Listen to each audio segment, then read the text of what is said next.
നമസ്കാരം സാർ. നമസ്കാരം. Doctor P P Vijayan കേരളത്തിലെ സുപ്രധാനമായ ഒരു ബിസിനസ് ഗൈഡ് മാത്രമല്ല, പഠിക്കാനും ലോകത്തെ അറിയാനും ശ്രമിക്കുന്ന മാനവരാശിയുടെ വികസനത്തിൽ താല്പര്യമുള്ള ഏതൊരു മനുഷ്യനും ഗൈഡാണ്. ആ അർത്ഥത്തിൽ നമ്മുടെ നാടിന് യഥാർത്ഥ വഴികാട്ടിയായ ഒരു പ്രധാനപ്പെട്ട അദ്ദേഹം നിയമജ്ഞനാണ്. ഒരേ സമയം വിദ്യാഭ്യാസത്തിലും നിയമമണ്ഡലത്തിലും വികസന മണ്ഡലത്തിലും ബിസിനസ്സിലും ഒക്കെ പ്രവർത്തിക്കുന്ന യാത്രികനും കൂടിയാണ്. അദ്ദേഹത്തിൽ നിന്ന് ഇന്ന് നമുക്ക് പ്രേക്ഷകർക്ക് വേണ്ടി ചോദിച്ചറിയാനുള്ള ഒരു പ്രധാനപ്പെട്ട കാര്യം, നമ്മുടെ വികസനത്തിന് യഥാർത്ഥത്തിൽ കേരളത്തിൽ തടസ്സം നിൽക്കുന്നത് ആരാണ്? ഞങ്ങളുടെ ഒരു പൊതുധാരണ ഇവിടുത്തെ ട്രേഡ് യൂണിയനിസം, രാഷ്ട്രീയക്കാർ, ഭരണകൂടങ്ങൾ, അവരുടെ അഴിമതി, അവരുടെ പിടിപ്പുകേട് ഒക്കെയാണ് പ്രാഥമികമായ കാരണമെന്നാണ്.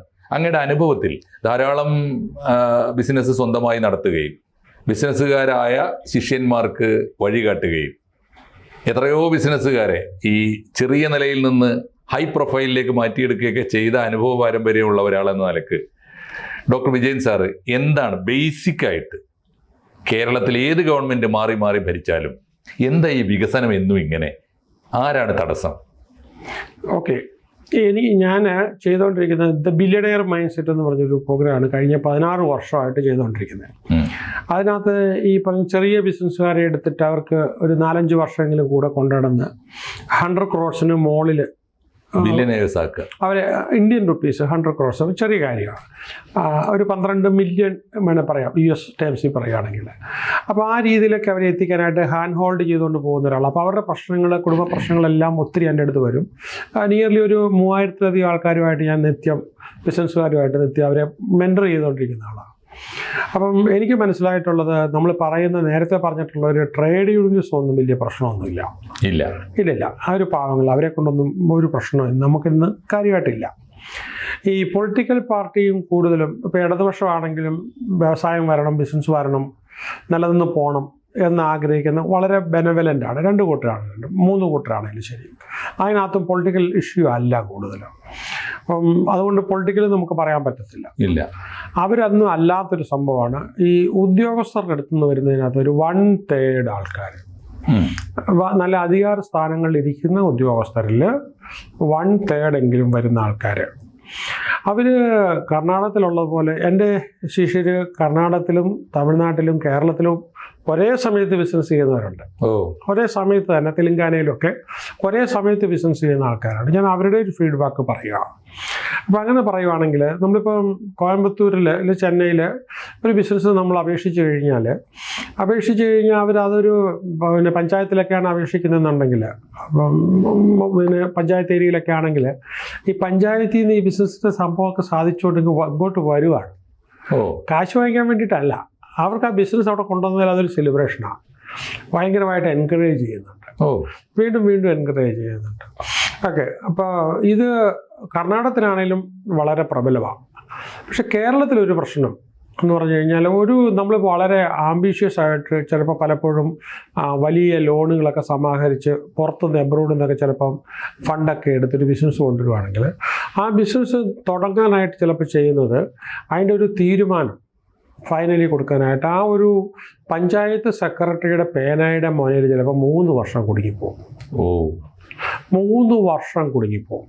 അതൊരു ബിസിനസ്സിൽ വളരെ ഭയങ്കരമായിട്ട്. അപ്പം അത് ശരിക്കും പറഞ്ഞാൽ നമ്മുടെ ഉദ്യോഗസ്ഥർ പലരും ഒരു പെർമിഷൻ കൊടുക്കാതിരിക്കാനായിട്ട് റിസർച്ച് ചെയ്യുക.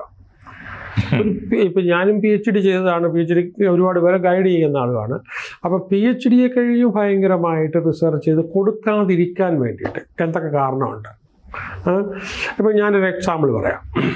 ഞാൻ എൻ്റെ ശിഷ്യന്മാർക്ക് മാത്രമായിട്ടാണ് 66 ഷെയർ ഹോൾഡേഴ്സിനെ വെച്ചുകൊണ്ട് ഒരു കമ്പനി രൂപീകരിച്ചിട്ട് ഞാൻ കാലിക്കട്ടൊരു 18 ഏക്കർ സിറ്റിക്കകത്തെടുത്ത് അതൊരു ടൗൺഷിപ്പായിട്ട്, അപ്പോൾ അവർക്ക് വില്ലാസ് നിർമ്മിക്കാൻ വേണ്ടിയിട്ടാണ്. അതിനകത്തുള്ളവർ മാത്രമേ ഉള്ളൂ, പുറത്തുനിന്ന് ഒരാളെ പോലും അറിയത്തില്ലാത്ത ഒരാളെ പോലും എടുത്തിട്ടില്ല.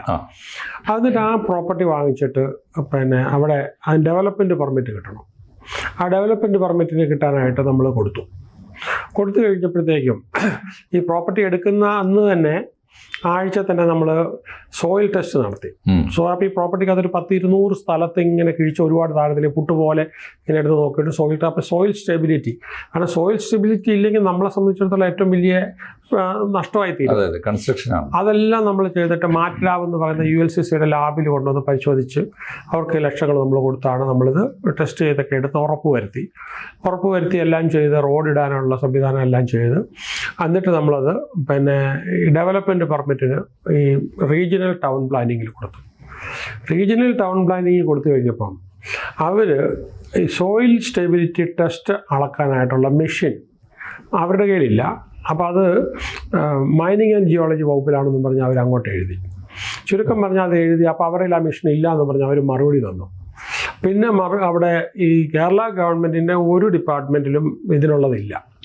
അപ്പോൾ അത് ഈ പറഞ്ഞ വലിയ എമൗണ്ട് ആകുന്നതല്ല, അപ്പോൾ ഞാൻ വേണേൽ വാങ്ങിച്ചു തരാമെന്ന് പറഞ്ഞു.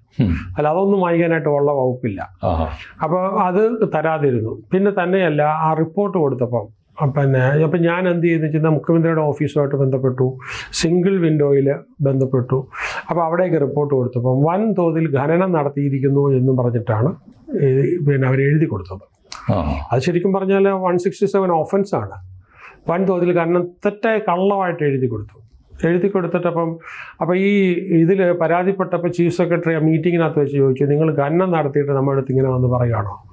അപ്പം എന്ത് ഖനനം നടത്താൻ അവിടെ പണ്ടാരോ ഒരു 10-25 വർഷം മുമ്പ് എന്തോ മണ്ണെടുത്തുകൊണ്ട് പോയിട്ടുണ്ട്. നമ്മൾ വാങ്ങിക്കുമ്പോൾ അവിടെ എല്ലാം ആലൊക്കെ കിളുത്തി ഇങ്ങനെ നിൽക്കുകയാണ്. അപ്പം അങ്ങനെ നോക്കിയപ്പം അപ്പം ഞാൻ ഉടനെ തന്നെ ഇദ്ദേഹത്തിനടുത്ത് പറഞ്ഞു, കളക്ടർ ഓഫീസിൽ നിന്ന് ആരെങ്കിലും വിട്ട് നോക്കിക്കണം, ഒരു പിടി മണ്ണ് പോലും അതിനകത്ത് നിരത്തിട്ടില്ല. അപ്പോൾ അത് കേട്ട് അന്നത്തെ ചീഫ് സെക്രട്ടറി പൊട്ടിത്തെറിക്കുകയാണ് ചെയ്തത്. ഒരാഴ്ചയ്ക്ക് അതിന് പെർമിഷൻ കൊടുക്കണമെന്ന് എഴുതി. അന്നേരത്തേക്ക് 760 ദിവസങ്ങൾ പോയി കഴിഞ്ഞു. 760 ദിവസങ്ങൾ പോയി കഴിഞ്ഞു. 2 വർഷം ഒരു പ്രോജക്റ്റ് ഉണ്ട്. നമുക്കൊന്നും ചെയ്യാനില്ല, പ്രോപ്പർട്ടി എടുത്ത് കാശ് കൊടുത്തിട്ട് ഇങ്ങനെ വെറുതെ നിൽക്കുക.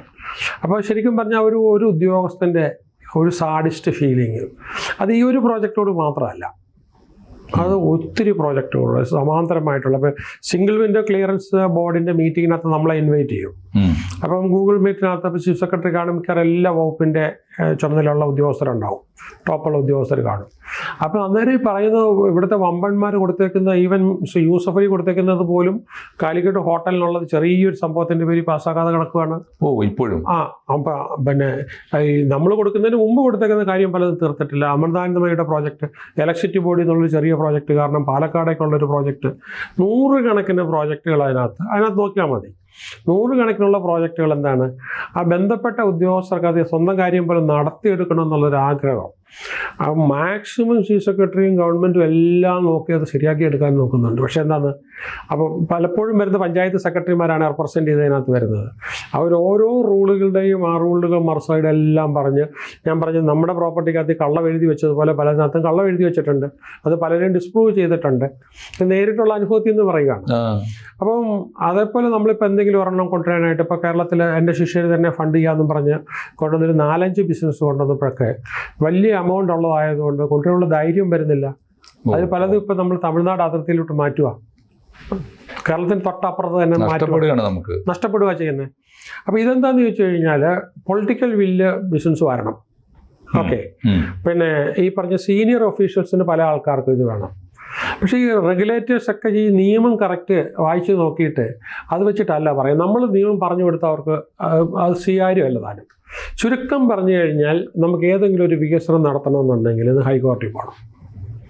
ഒരു വികസനം നടത്തണമെന്നുണ്ടെങ്കിൽ അപ്പോൾ ഹൈക്കോടതിയിലെന്ന് പറഞ്ഞാൽ 10,000 കണക്കിന് കേസുകൾ കെട്ടിക്കിടക്കുകയാണ്. പിന്നെയും കാലതാമസം ചിലപ്പോൾ ഒരു കേസ് തീർന്നു വരുമ്പോഴത്തേക്ക് 3 വർഷമൊക്കെ എടുക്കും ഈ ഒരു സംഭവം.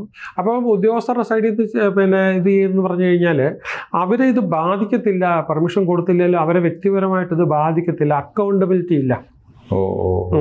അപ്പോൾ ഈ വ്യവസായം വരാത്തതിന് ഒരു വളരെ പ്രധാനം, അത് മാത്രം കാരണമെന്ന് ഞാൻ പറയുന്നില്ല. എല്ലാ ഉദ്യോഗസ്ഥരും ഇങ്ങനെ മോശമെന്ന് പറയാൻ പറ്റത്തില്ല. അതിനകത്ത് ചില ഉദ്യോഗസ്ഥർ തന്നെയാണല്ലോ നമ്മളെ ആശ്വസിപ്പിച്ചുകൊണ്ട് സാധനം എടുക്കുകയും മറ്റു പലയിടത്തും കൊണ്ടുവന്ന് എങ്ങനെയെങ്കിലുമൊക്കെ പാസ്സാക്കി തരുന്നതൊക്കെ. അപ്പോൾ ഈ DICs അവരതിൻ്റെ ഓരോ ഡിസ്ട്രിക്ട് ഇൻഡസ്ട്രി സെൻ്ററൊക്കെ ഇതിൻ്റെ പുറകിൽ പഞ്ചായത്തുമൊക്കെ ആയിട്ട് അങ്ങ് ഫൈറ്റ് ചെയ്യുകയാണ്. വെർച്വലി ഒരു വ്യവസായം നടത്തുന്ന ആൾ ഫൈറ്റ് ചെയ്ത് കഴിഞ്ഞും കൂടുതൽ ഗവൺമെന്റിന്റെ സൈഡിൽ നിന്ന് തന്നെ ഇത് നടത്തി കൊടുക്കാനുള്ള ആൾക്കാർ ഫൈറ്റ് ചെയ്ത് നോക്കുന്നുണ്ട്. ഉണ്ട്, പക്ഷെ അവർ കുറവാണ് അല്ലേ, എണ്ണം കുറവാണ്. അപ്പൊ എണ്ണം കൂടുതൽ ഞങ്ങളെ ഒന്നും ചെയ്യാനില്ല. സത്യത്തിൽ ഒരു സംരംഭകൻ ഒരു രാഷ്ട്ര നിർമ്മാണ പ്രക്രിയയിലാണ് പങ്കുവഹിക്കുന്നത്. അവൻ രാജ്യസ്നേഹിയാണ്.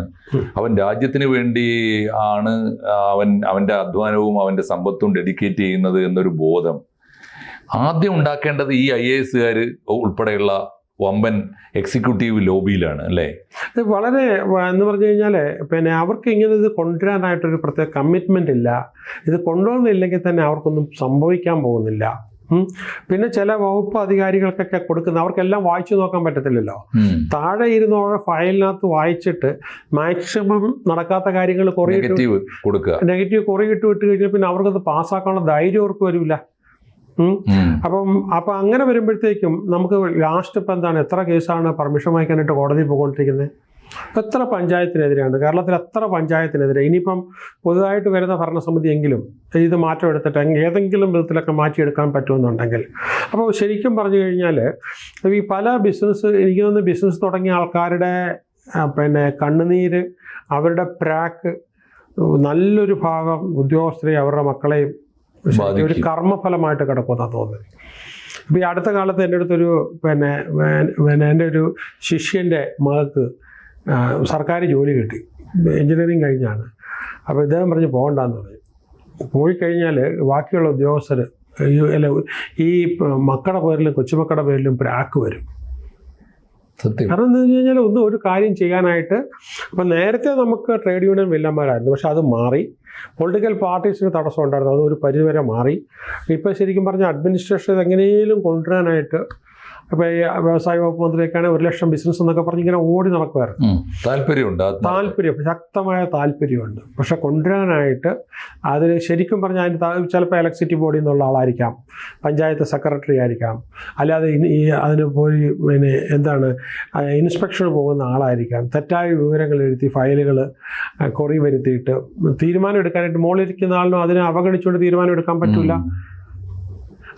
അപ്പൊ ഇങ്ങനെ ആവുമ്പോൾ സാറേ, ഒന്നിപ്പോ സംസ്ഥാന തലത്തിൽ തിരഞ്ഞെടുക്കപ്പെടുന്ന ഗവൺമെന്റുകൾ മാറി മാറി വന്നാൽ പോലും, അല്ലെങ്കിൽ ഇപ്പോൾ തദ്ദേശ സ്വയംഭരണ തെരഞ്ഞെടുപ്പ് നടന്നു, നമ്മൾ കോർപ്പറേഷൻ, മുനിസിപ്പാലിറ്റി, പഞ്ചായത്തുകളിലൊക്കെ പുതിയ ഭരണസമിതി വന്നാലും അവിടെ ഇരിക്കുന്നത് ഈ മാതിരി സെക്രട്ടറിമാരാകുന്ന കാലത്തോളം അവരെങ്ങനെ മാറ്റാൻ പറ്റും സാറേ? സാറിന്റെ നിർദ്ദേശം എന്താ?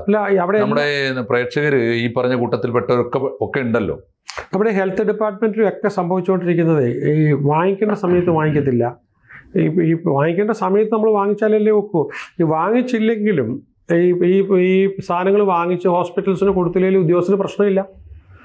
അക്കൗണ്ടബിലിറ്റിയുടെ പ്രശ്നം, ശക്തമായിട്ടുള്ള ഇതിന് കൂടാതെ ഇപ്പോഴത്തെ ശമ്പളം എന്ന് പറഞ്ഞാൽ സെൻട്രൽ ഗവൺമെൻറ് ശമ്പളത്തെ കഴിക്കും പിന്നെ ഈ പറഞ്ഞ കേരള ഗവൺമെൻറ് ആൾക്കാർക്ക് ശമ്പളം കൂടുതലാണ്. പക്ഷെ കറപ്ഷൻ്റെ ലെവൽ നോക്കുമ്പോൾ സെൻട്രൽ ഗവൺമെൻറ്റിനകത്ത് വളരെ കുറവും സ്റ്റേറ്റ് ഗവൺമെൻറ്റിനകത്ത് ശക്തമായ കൈക്കൂലി, കൂടുതൽ ശമ്പളം വാങ്ങും തോറും കറപ്ഷനും കൂടുകയാണ്. അതായത് ഇപ്പം അതിനകത്ത് ഈ പാർട്ടി സിസ്റ്റം ഒരുപാട്, അതായത് ഒരാൾക്കെതിരെ നടപടിയെടുക്കാനായിട്ട് പൊളിറ്റിക്കൽ പാർട്ടിക്ക് പറ്റത്തില്ല.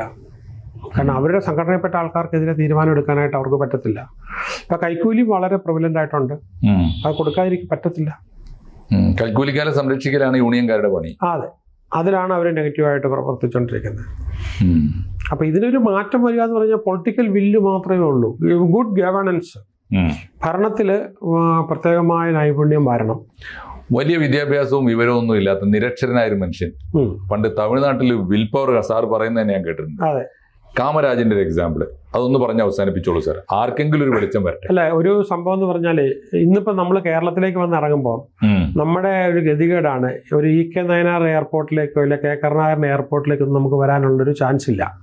അതേ സമയത്ത് തമിഴ്നാട്ടിൽ നമ്മൾ വന്നിറങ്ങുന്നത് ഈ പറയുന്നത് എന്താണ്, കാമരാജ് എയർപോർട്ടിലേക്കാണ് നമ്മൾ ചെന്നൈയിൽ വന്ന് ഇറങ്ങുന്നത്. അപ്പം ഇന്ത്യയിലെ ഏറ്റവും 39ാമത്തെ റാങ്കിൽ നിൽക്കുന്ന യൂണിവേഴ്സിറ്റി കാമരാജ് യൂണിവേഴ്സിറ്റിയാണ്. ഭയങ്കര വിപുലമായുള്ളൊരു യൂണിവേഴ്സിറ്റിയാണ്. നിരക്ഷരനാണ്. അപ്പോൾ അദ്ദേഹം ചീഫ് മിനിസ്റ്ററായിട്ട് വന്നു കഴിഞ്ഞപ്പോഴത്തേക്കും IAS ഉദ്യോഗസ്ഥരെ, സെക്രട്ടറിമാരെ എല്ലാം വിളിച്ചൊരു മീറ്റിംഗ് എടുത്തിട്ട് അവരോട് പറഞ്ഞു, ഞാൻ പഠിച്ചിട്ടേ ഇല്ല, മഴ പെയ്തപ്പോൾ പോലും ഞാൻ സ്കൂളിൽ കയറുന്നൊരു അനുഭവം എനിക്കില്ല. പക്ഷേ എന്നിട്ടും ജനങ്ങൾ എന്നെ CM ആക്കി. അപ്പോൾ എൻ്റെ ഭരണകാലത്ത് 3 കാര്യങ്ങൾ ചെയ്തു തരണമെന്ന് എനിക്കൊരു അപേക്ഷയുണ്ട്. 1, എല്ലാ ഗ്രാമത്തിലും കുടിവെള്ളം എത്തണം. തമിഴ്നാട്ടിലെ എല്ലാ ഗ്രാമത്തിലും കുടിവെള്ളം എത്തി. അടുത്തത് എല്ലാ ഗ്രാമത്തിലും ഇലക്ട്രിസിറ്റി, എല്ലാ വീടുകളിലും ഇലക്ട്രിസിറ്റി എത്തണം. എല്ലാ ഗ്രാമങ്ങളിലും റോഡുണ്ടാകണം. ഈ കാര്യങ്ങൾ എന്ന് ചെയ്തു തീർക്കാൻ പറ്റും എന്ന് പറഞ്ഞിട്ട് പൊക്കോളൂ. വണക്കം, അങ്ങേര് തീർത്തു. അവർക്ക് അന്നേ ദിവസം പോകാൻ പറ്റിയില്ല. തീരുമാനങ്ങളെടുത്ത് പ്ലാനിങ് നടത്തി അതൊരു കമ്മിറ്റ്മെൻ്റ് എടുത്ത് ഈ 3 കാര്യങ്ങൾ അവിടെ നടപ്പിലാക്കുക. അപ്പോൾ വിഷനുണ്ട്. ആ വിഷനും കൊണ്ടാണ് അങ്ങേറെ എയർപോർട്ടിൽ നമ്മൾ വന്നിറങ്ങുന്നത്, അങ്ങേറെ യൂണിവേഴ്സിറ്റിയിൽ നമ്മൾ വരുന്നത്. കേരളത്തിൽ അത് പറ്റാത്തത്, കേരളത്തിൽ ഇപ്പോൾ ഭരണാധികാരികളിൽ ഈ ഒരു വിഷൻ്റെ കുറവ്. ഏത് പാർട്ടിയാണെങ്കിലും, BJP ആണെങ്കിലും ശരി, അതല്ല നമുക്ക് കോൺഗ്രസ് ആയാലും ശരി, അതല്ല മാർക്സിസ്റ്റ് ആണെങ്കിലും ശരി, നമുക്ക് ശക്തമായൊരു വിഷൻ. ഇപ്പം ദുബൈയിലെ വിഷൻ എന്താണ്? ഷെയ്ഖ് മുഹമ്മദിൻ്റെ ഒരു വിഷനാണ് ആ രാജ്യം ഇങ്ങനെ ഡെവലപ്പ് ചെയ്തത്. ഒരു തുള്ളി ഓയിൽ പോലും ദുബായ് എന്ന് പറയുന്ന സ്ഥലത്ത് ഇല്ല. ചൂടാണ്, നമുക്ക് നല്ല ക്ലൈമറ്റ് ഇല്ല, ട്രീ ഇല്ല, അഗ്രികൾച്ചർ ഇല്ല. പക്ഷേ എന്താണ് സമ്പത്ത് വരുന്നത്? സർവീസ് ഇൻഡസ്ട്രിയിൽ എന്തെല്ലാമാണ് വരുന്നത്. അപ്പോൾ കേരളത്തിൽ ഭയങ്കരമായ അതൊന്നും ഇല്ലാത്ത ഒരുപാട് അനുഗ്രഹങ്ങൾ കേരളത്തിലുണ്ട്. പക്ഷേ കേരളത്തിൽ ഇല്ലാത്തതെന്ന് പറഞ്ഞാൽ നമുക്ക് വിഷനുള്ള ഒരു ഭരണാധികാരി, ആ ഭരണാധികാരിയുടെ ലാക്കിംഗ് ആണ്. ഗവേണൻസ് നന്നായിട്ട് നടത്തിക്കൊണ്ട് പോകുന്ന ഒരു വിഷൻ. ഇനിയിപ്പം നമുക്ക് നിയമസഭാ ഇലക്ഷൻ വരുവാണ്. ആര് ജയിക്കും എന്നുള്ളതിനെക്കുറിച്ച് ട്രെൻഡും ഇപ്പം എനിക്ക് തോന്നുന്നത് ഈ ഭരണത്തെ കോൺഗ്രസിൻ്റെ പ്രവർത്തനം കൂടുതൽ കൊണ്ടല്ല, അതിനോട് കൂടുതൽ ഇഷ്ടമായിട്ടല്ല, മറ്റേതിനോട് എതിർപ്പ് പ്രകടിപ്പിക്കാൻ വേണ്ടി മാത്രം ചെയ്ത വോട്ടുകളാണ്. ഇനി വരേണ്ടത് ജനത്തിന് വേണ്ടത് ഒരു സ്വപ്നമാണ്, ഹോപ്പാണ്. അവർക്ക് വേണ്ടുന്ന ഒരു വിഷനാണ്. ആ വിഷൻ ഇതുവരെ ഈ സ്വതന്ത്ര കേരളത്തിന് ഇന്ന് വരെ ഉണ്ടായിട്ടില്ലാത്തൊരു വിഷൻ ഏത് നേതാവിന് കൊടുക്കുമോ? ഇപ്പോൾ സീറോയിൽ കിടക്കുന്ന നേതാവിന് പോലും ഈ ചുരുങ്ങിയ 1 വർഷത്തിനകത്ത് കയറി വരാൻ പറ്റും. പ്രൊവൈഡഡ് എന്ത് വേണം? ഒരു വിഷൻ കൊടുക്കാനാണ്. അപ്പോൾ ഒരു വിഷണറി നമുക്കില്ല എന്നുള്ളത് തന്നെ. തീർച്ചയായിട്ടും സർ. പഞ്ചായത്ത് തൊട്ട് പാർലമെന്റ് വരെ ഒരു ദേശത്തിന്റെ വികസനത്തിന്റെ കാര്യത്തിൽ ഒരു വിഷനുള്ള ലീഡർഷിപ്പിനെ ഉണ്ടാക്കിയെടുക്കുക എന്നതാണ് ഓരോ രാഷ്ട്രീയ പാർട്ടിയുടെയും ഒരു പ്രധാനപ്പെട്ട ദൗത്യം. ജനാധിപത്യത്തിൽ അത് ഉണ്ടാവട്ടെ എന്ന് നമുക്ക് ആശിക്കാം, അല്ലേ? തീർച്ചയായിട്ടും. ഓക്കെ, നന്ദി സർ. കൂടുതൽ വാർത്തകളും വിശേഷങ്ങളും നിങ്ങളിലേക്ക് എത്താൻ ABC മലയാളം സബ്സ്ക്രൈബ് ചെയ്യുക, ബെൽ ബട്ടണും അമർത്തുക.